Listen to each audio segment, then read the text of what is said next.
Okay, Assalamualaikum warahmatullahi wabarakatuh dan selamat sejahtera. Ini video yang ketiga untuk bab 9 iaitu kebarangkalian. Okay, peristiwa bergabung. Terlihat pada standard pembelajaran untuk video kali ini iaitu membuat dan menentusahkan konjektor tentang rumus kebarangkalian. Okay, rumus kebarangkalian bagi peristiwa bergabung. Okey.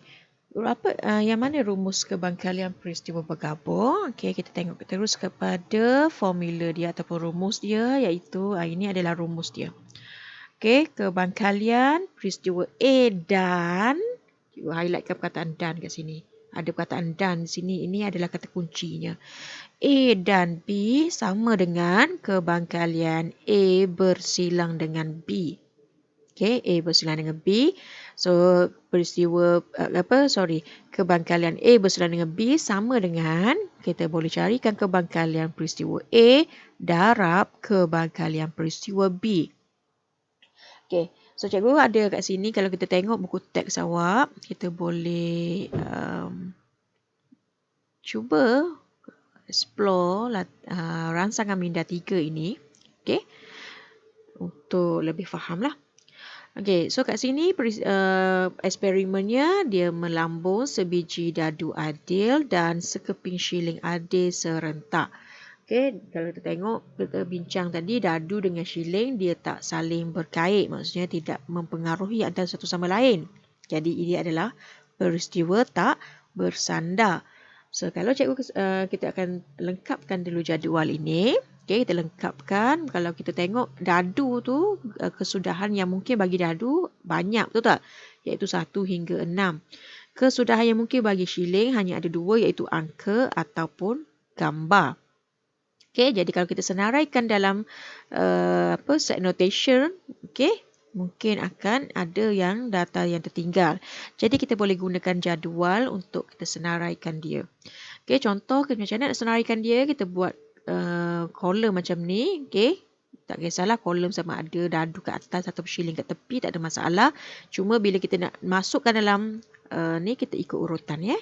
Okay, so cikgu mulakan dengan dadu 1 angka. Okay, so ini 2 angka. Ini 1 gambar dan seterusnya.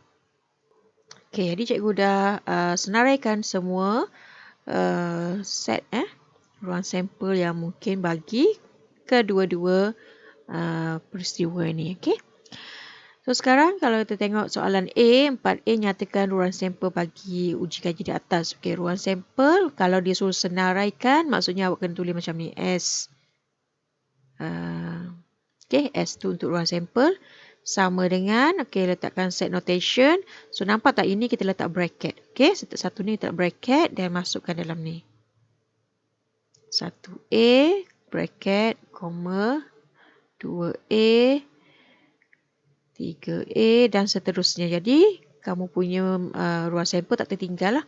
Okay, senaraikan sampai habis. So, di sini, ini yang cikgu tulis warna merah ni, ini semua adalah ruang sampel dia. Okay, boleh Itu adalah ruang sampel. Ini semua adalah ruang sampel. Jadi boleh senaraikan. Okey, untuk 4B, cikgu akan ambil satu saja kat sini untuk ringkaskan perbincangan kita pada hari ini, iaitu cikgu akan bincangkan 4B1 dan 4C1. Okey, sebab dia punya awak boleh go through soalan-soalan lain 2 dan 3 selepas cikgu buat contoh untuk 1. Okey, untuk B, 4B, nyatakan kebarangkalian. Okay, ingat kebarangkalian, formula kita ada kat sini. Okay, kebarangkalian dengan menyenaraikan semua kesudahan yang mungkin bagi peristiwa di bawah.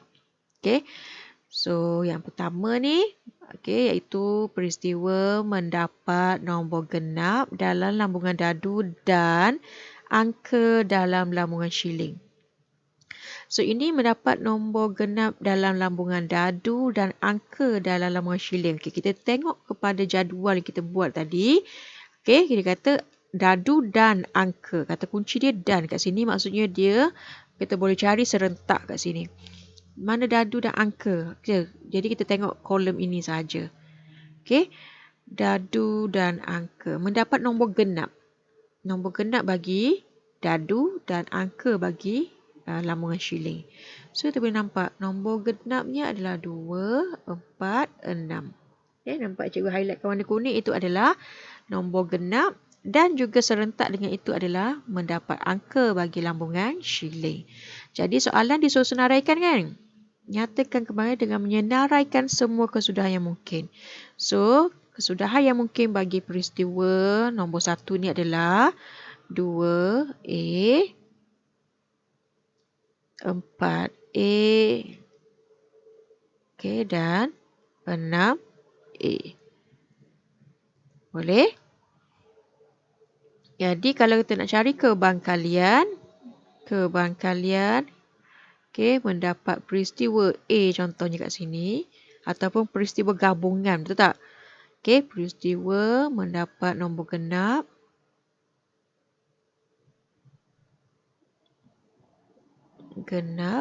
dan angka. Okay, sama dengan N A kita tadi, N, okay, gabungan kita tadi iaitu ada 1, 2, 3 kat sini. 3 perkan dengan NS kita. Berapa NS kita? So, NS kita maksud kita akan ambil semua ni. Ada berapa semua? Okay, 6 darab 2 jadi NS kita adalah 12. Okay, awak kira lah satu demi satu. Ataupun 2 kolom darab 6 dapatlah 12. Okay, so ini sama dengan kita kecilkan dia dapatlah 1/4. Boleh? Okay. So, cikgu tengok terus kepada C, iaitu hitung hasil darab kebarangkalian, iaitu mendapat nombor genap dalam lambungan dadu, okay, dan angka dalam lambungan shilling. Hasil darab kebarangkalian. Okay, jadi kita akan buat berasingan ni. Cikgu andaikan yang pertama ni adalah peristiwa A, ini adalah peristiwa B. So, kebarangkalian peristiwa A, okay, tapi sebelum tu kalau kita tengok peristiwa A itu adalah lambungan dadu. So, kesudahan bagi lambungan dadu kita ada sampai 6 lah. 4, 5 dan 6.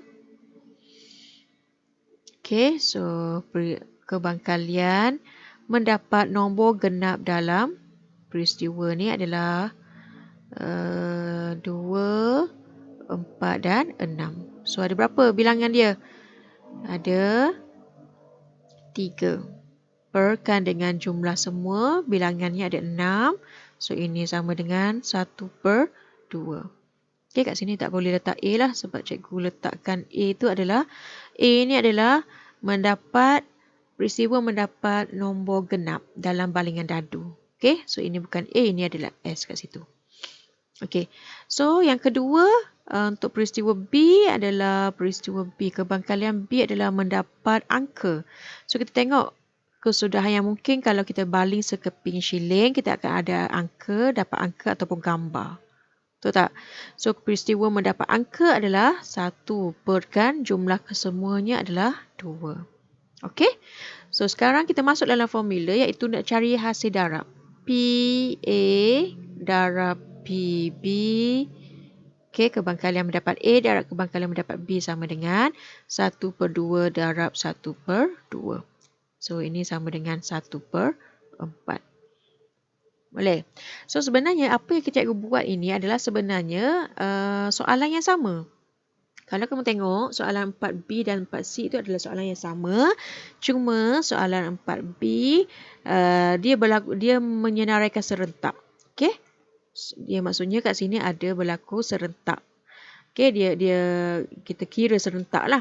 Tapi untuk soalan C ni kita gunakan hasil darabnya. Dan hasilnya adalah sama iaitu kita mendapat nombor 1/4, ini pun 1/4. So, inilah yang menunjukkan hukum pendarapan kebangkalian iaitu P, A dan B. Kebangkalian A dan peristiwa B.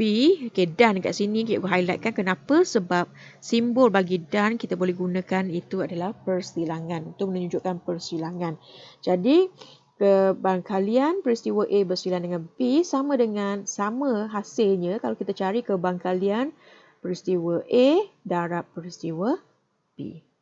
Okey, so itulah tujuannya cikgu tunjukkan perangsangan minda 3 untuk menunjukkan hukum pendarapan kita ni lah. Okey, so kita boleh guna formula ini untuk menjawab soalan yang berkaitan dengannya. Dan ini hanya boleh kita gunakan untuk peristiwa yang tak bersandar sahaja. Okey, formula ini. Okay, jadi cikgu berhenti sampai sini dahulu. Cikgu akan pergi kita sambung dengan video yang seterusnya pada masa akan datang. Okey. Assalamualaikum dan selamat mencuba.